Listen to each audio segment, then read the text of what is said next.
Je remercie Dieu de pouvoir témoigner ce qu'il a fait dans ma vie.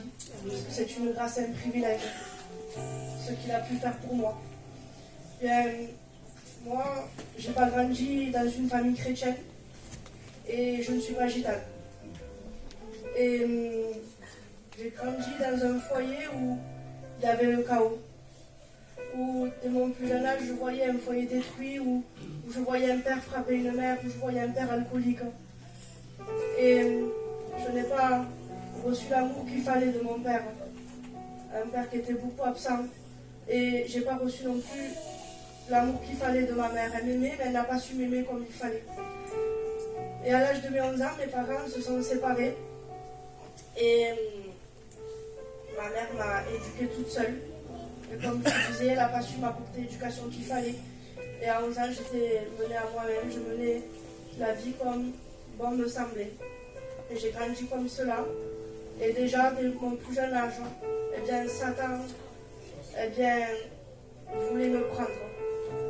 À partir de mes 13 ans, à plusieurs reprises, j'ai commencé à faire des tentatives de suicide. Je passais plusieurs jours dans les hôpitaux, je ressortais, et comme ça plusieurs fois. Et j'ai avancé comme ça, et j'ai voulu fonder un foyer. Et à mes 18 ans, j'ai rencontré mon compagnon, et je croyais que c'était là que j'allais trouver le bonheur. Mais je peux vous dire que Satan, c'est un menteur. Parce qu'il veut nous faire croire certaines choses. Il voulait me faire croire qu'en fondant un foyer, en ayant des enfants, eh bien, j'allais être heureuse. Mais je vous promets que non. Parce que dans mon foyer, c'était le chaos. Dans mon foyer, c'était des disputes du matin au soir. Dans mon foyer, eh bien, j'avais un compagnon qui servait le monde. Il chantait pour le monde. Il dansait pour le monde. J'étais très jalouse. Et chaque fois qu'il rentrait, eh bien, c'était les disputes. Et on avançait comme ça. Et j'ai commencé à aller dans des réunions. Mais j'allais pas pour la bonne façon. J'allais pas de la bonne façon. J'allais pas pour moi l'accepter. Mais j'allais pour que le Seigneur puisse le changer à lui. Parce que je voulais être débarrassée de ces angoisses. Je voulais être débarrassée eh bien, de tout ce qui se passait. De ces tromperies, de tout ce qu'il pouvait y avoir dans mon foyer. Et bien sûr, eh bien, j'assistais à des réunions. Sur le moment, j'étais bénie, mais je repartais de la même façon que j'étais rentrée. Parce que je n'avais pas accepté le Maître et le Sauveur dans ma vie. Et j'ai passé comme ça pendant plusieurs années. J'ai resté comme ça pendant plusieurs années. Et il y a 4 ans de ça, eh bien, j'étais, avec tout le respect que je dois à tout le monde, dans ma chambre.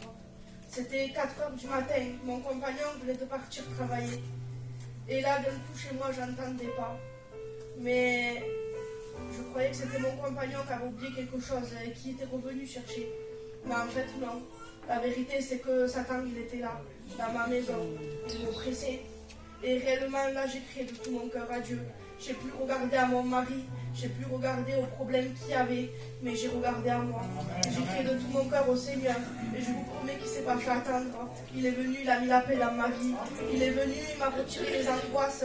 J'étais dépressive, il est venu. Et je vous promets, il m'a rendu la paix, il m'a rendu la joie, il m'a donné la vie. Je vous promets. Maintenant, aujourd'hui, j'ai un foyer qui appartient entièrement à Dieu. Bien sûr, il ne s'est pas converti de suite. J'ai attendu plusieurs années comme cela. Mais avec l'aide de Dieu, je vous promets, en s'appuyant sur le Seigneur, pas sur nous-mêmes, parce que c'est ce que j'ai essayé de faire, et bien en s'appuyant sur le Seigneur, je vous promets qu'on peut tout. Aujourd'hui, j'ai un foyer qui sert Dieu, j'ai mon compagnon qui chante pour le Seigneur, j'ai mes enfants qui grandissent dans les voies de Dieu. Pas demander de plus que le Seigneur puisse nous bénir. Amen.